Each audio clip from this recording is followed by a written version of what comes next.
प्रजातंत्र शुरू किया। प्रजातंत्र में देखा गया कि हर एक आदमी अपने को बिल्कुल ऐसा समझता है कि वो स्वयं ही उस प्रजा का संस्थापक है, संचालक है और करता है। अब आप देख रहे हैं कि अमेरिका में कितना आतंक मचा, किस कदर हिंसाचार वहाँ चढ़ा।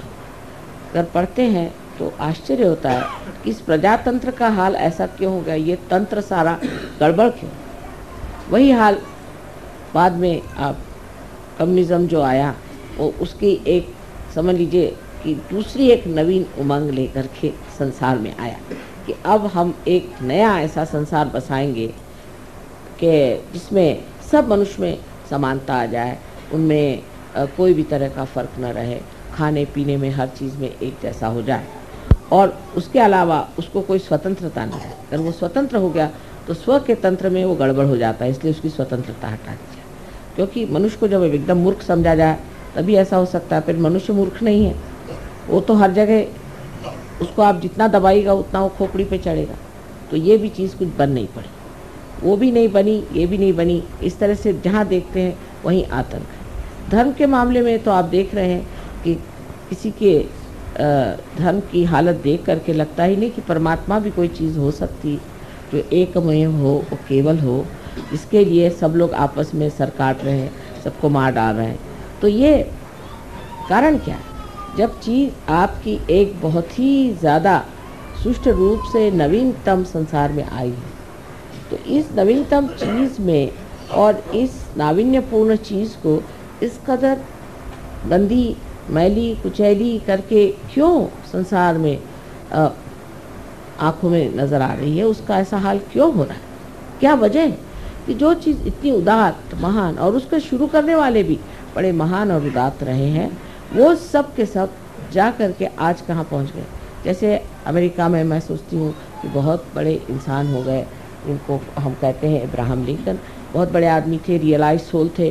उन्होंने सीधी चीज़, इतनी बढ़िया चीज़ संसार में ला दी, इतना बड़ा काम कर दिया। लेकिन अब जो है वहाँ देखते हैं तो सोचते हैं जो उन्होंने किया था पता नहीं उसको किस तरह से इन लोगों ने एकदम विद्रूप और कुरूप करके रख दिया। एक ये बात हो गई। दूसरे अगर आप देखिए तो कम्युनिज्म भी जिस लेनिन और मार्क्स ने बनाया था वो भी रियलाइज सोच थे। उन्होंने भी जो सोचा था वो भी हितकारी चीज़ थी, वो हित के जगह अब सबका ही थी। और या धर्म के भी जो संस्थापक हुए सब भी बड़े उदात्त और बहुत महान लोग थे, और उनको भी कोई कह नहीं सकता, उनकी तरफ कोई निर्देश करके नहीं कह सकता कि इन्होंने कोई गलत काम किया हो या इन्होंने कोई गलत धारणा से चीज़ को सोचा, ऐसी बात नहीं। लेकिन आखिर आगे जा कर के वो चीज़ ऐसी क्यों? हीरा जो था वो जा कर के कीचड़ में कैसे मिल गया? हीरा तो जहाँ है हीरा ही रहना चाहिए, लेकिन ये तो हीरा जो आया सो कूच करके, जैसे उसका बिल्कुल ही तोड़ करके, उसको मरोड़ करके और उसको कीचड़ ही बना। और सभी दूर ये चीज़ें देख कर बड़ा आश्चर्य होने लगता है कि इस तरह की जितनी भी उदात्त चीज़ें आई। अब साइंस आया संसार में, लोगों ने कहा अब साइंस आया, अब तो हम लोग के सारे प्रश्न हल हो गए, और उस सब प्रश्न हल होने के बाद में और अब हमें कोई चीज़ की चिंता नहीं करनी चाहिए और सब चीज़ ठीक हो जाएगी। सो तो बात नहीं, हमने एक राक्षस बना के रख दिया है, एटम बॉम्ब, हाइड्रोजन बॉम्ब, ये वो अपने खोपड़ी पे खड़े कर दिए। इधर उससे ही बनी हुई ये प्लास्टिक और ये नायलॉन और ये सब इसके पहाड़ के पहाड़ खड़े कर दिए। ये सब चीज़ें जो सुविधा के लिए बनाई थी इतनी असुविधाजनक हो गई, इनसे दुनिया भर की बीमारियां आ गई, आफतें आ गई। आखिर क्या वजह, क्यों इस तरह से हो गया? ये सब जो चीज़ें ये सब हित प्रणीत थी, हित को लेकर थी, हितकारी बनाई गई थी। उसी से मनुष्य की नवीन उमंगें आई, उसी से उसने सोचा कि मानव के उद्धार के लिए चीज़ बनाई जाए, वही उसके उद्धार की जगह उसको पूर्णतया नष्ट करने की। इसका कारण क्या हो सकता है? कारण यह है कि जैसे श्री कृष्ण ने कहा हुआ है कि मनुष्य की जो धारणा है या मनुष्य का जो विचार है या जो मानव की जो चेतना है वो नीचे की ओर बढ़ती और धीरे धीरे वो धूली में मिल जाती। ये उन्होंने कहा नहीं, ये मैं कह रही, क्योंकि आज वो साक्षात है उसको। श्री कृष्ण ने भी जो धारणाएं रखी वो भी धूली में मिल गई, राम ने जो रखी वो भी धूली में मिल गई, उसके बाद जिन्होंने भी कोई धारणा रखी जो कि बिल्कुल सत्य स्वरूप थी, सत्य का ही अंग प्रत्यंग थी, वो सब धूली में मिल गई। इसका कारण यह है कि जब ये मनुष्य के दिमाग के घड़े में पड़ती है तो उसमें कोई ऐसी विषारू वस्तु है कि जिससे यह सब चीज विष में हो जाती है। ये विषारी वस्तु क्या है जिससे इस तरह का कार्य होता है? वो है इसकी सीमाएं। हर चीज की सीमा होती है, इसी तरह बुद्धि की भी सीमा होती है, और इसीलिए इस सीमा में बंद करके वो चीज घुट करके और नष्ट हो जाती है। जैसे कि अंगूर का सुंदर स्वाद वाला रस भी अगर एक घड़े में बंद कर दिया जाए तो उसमें उसकी शराब बन के उसका नशा चढ़ जाता है। उसी प्रकार मनुष्य के मस्तिष्क में जो कि सीमित है, लिमिटेड है, उसमें ये अनलिमिटेड चीज़ें डाल देने से एकदम नष्ट हो जाता है। इसका मतलब ये नहीं कि मनुष्य का मस्तिष्क ही कुछ खराब है। इसका मतलब ये है कि ये जो मस्तिष्क है इसकी सीमाएं तोड़नी होंगी, इसकी सीमाएं बढ़ानी होंगी। मनुष्य की चेतना जो है वो व्यापक करनी पड़ेगी, इतनी व्यापक होनी चाहिए कि उसके अंदर सत्य समा सके और वो खुली होनी चाहिए। इसका लक्ष्य क्या है? उधर ध्यान हमारा हटते जाता है। जब चीज सीमित होती जाती है तो इसका लक्ष्य क्या है? उधर हमारा ध्यान नहीं जाता। हर चीज का लक्ष्य था कि मनुष्य का हित हो। और हित क्या चीज है? इसमें श्री कृष्ण ने बताया है कि हित वो है जो आत्मा का कल्याण करे। अब आत्मा स्वयं ही कल्याणमय है, लेकिन कल्याण करे माने आत्मा से हम लोगों का कल्याण हो। लेकिन जब आत्मा ही खोया हुआ है तो हमारा कल्याण कैसे हो सकता? आज का जो नवीन वर्ष है ये विशेष बात है, क्योंकि आज की जो बात हम कर रहे हैं, आज का जो हम सहयोग का कार्य कर रहे हैं, ये हम अपने मस्तिष्क को विस्तीर्ण करें, महान करें, जिसको कि श्री कृष्ण ने कहा है कि विराट का स्थान जो है वो इस मस्तिष्क में है। इसके अंदर उसके जड़ें हैं, उन जड़ों को हम जागृत कर रहे हैं। वो जड़ें जागृत होने से ही सत्य को पूरी तरह से अंदर शोषित कर सकते हैं, एब्सॉर्ब कर सकते हैं। मनुष्य की जो सीमित प्रकृति है वो खुल जा सकती है। लेक्चर देना तो बहुत आसान है कि आप मनुष्य के हित के लिए ये करो, हित के लिए वो करो, लेकिन होता नहीं।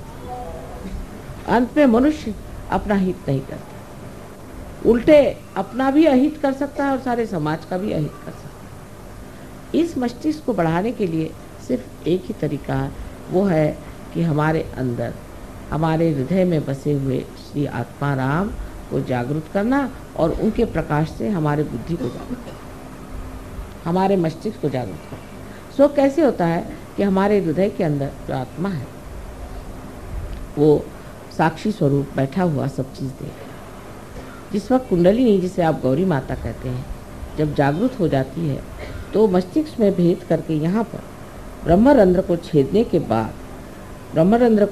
के बाद यहाँ पर जो परमात्मा का वास है उसे आलोकित कर।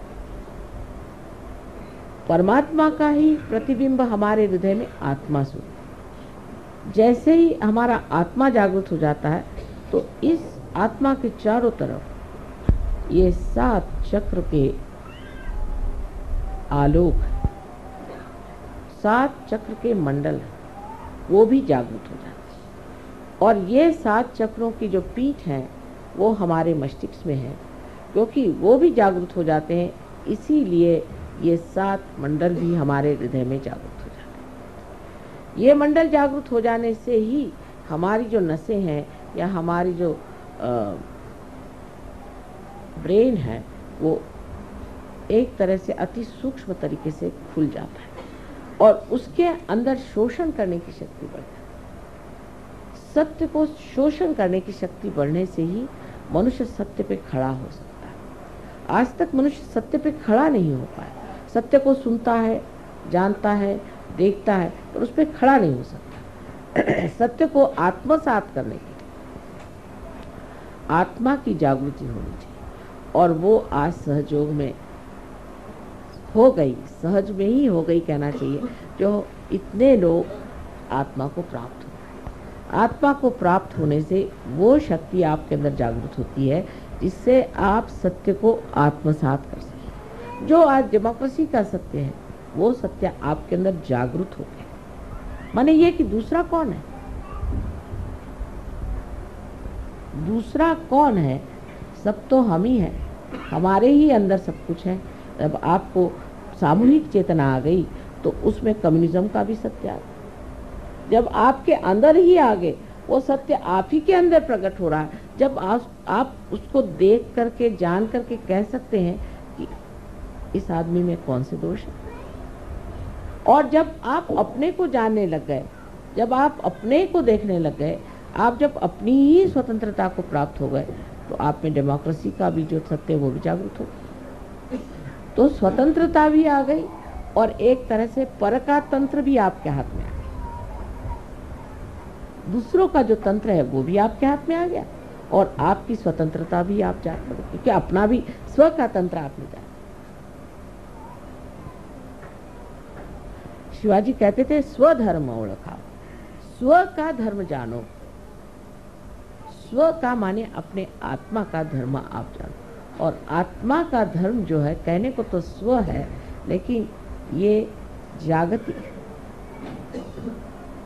विश्व का आत्मा है। जो विश्व का आत्मा है वही हमारे हृदय में बसा हुआ है। उसमें जागते ही जो विश्व की भावना, जिसको कि हम एक बड़ा भारी उदात्त उदाहरण और उसको बहुत बड़ी एक फिलॉसफी समझते थे, एक तत्व ज्ञान के रूप से जिसे जानते थे, वो साक्षात हमारे अंदर विराजमान हो, वो हमारे अंदर चमक गया। हमें उसके लिए कहीं कोई किताब पढ़ने की ज़रूरत नहीं, किसी को जानने की ज़रूरत नहीं। देखते साथ जानते हैं कि ये कहाँ है, ये कहाँ, इनका क्या चल रहा, उनका क्या मामला हो रहा। यहाँ बैठे बैठे आप सारी दुनिया को जान सकते हैं। इसमें कोई बड़ी भारी आश्चर्य की बात नहीं, कोई विशेष बात नहीं। अब अगर आप मेरे लिए कहेंगे तो मुझे तो ये लगता है मैंने तो कुछ किया नहीं, क्योंकि मैं जैसी हूँ सो हूँ ही, वो तो अनादि से ऐसी ही हूँ। तो मेरी कोई विशेषता इसमें नहीं है, विशेषता आप लोगों की, जो आपने इसे जाना, माना और पाया। लेकिन सहयोग का ज्ञान प्राप्त करने पर उसका अंत नहीं होता। ज्ञान तो हो गया, ज्ञान होना माने आपके नर्वस सिस्टम पे उसे जाना, ये तो हो गया। नर्वस सिस्टम पे आप जानते हैं कि दूसरों को क्या शिकायत है और आपको क्या शिकायत है, ये तो ज्ञान प्राप्त हो।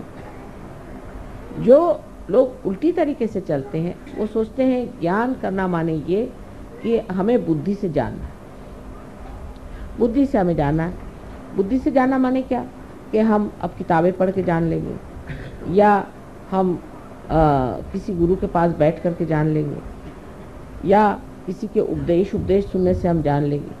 सो नहीं जान सकते। ज्ञान का मतलब है कि आपकी नर्वस सिस्टम में से जाना, यही ज्ञेय शब्द है, यही वेद है, यही विद है, यही बोध है, यही बुद्ध है। यानी आज आप बुद्ध हैं क्योंकि आपको बोध हो गया। बोध होने का मतलब ये नहीं किसी ने बोध पिला दिया आपको, हाँ भाई ऐसा करो, ये करो, वो करो, और उससे पहले जो कुछ भी आपको बताया गया वो सब व्यर्थ ही हो गया।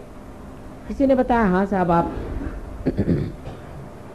सवेरे खाना मत खाइए, शाम को खाना खाइए। किसी ने कहा सवेरे खाइए, शाम को मत खाइए।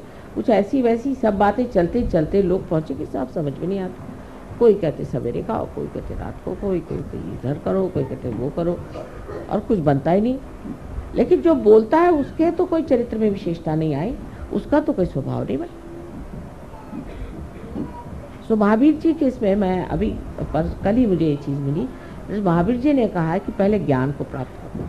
तो सब जितने भी जैन लोग थे उन्होंने सोचा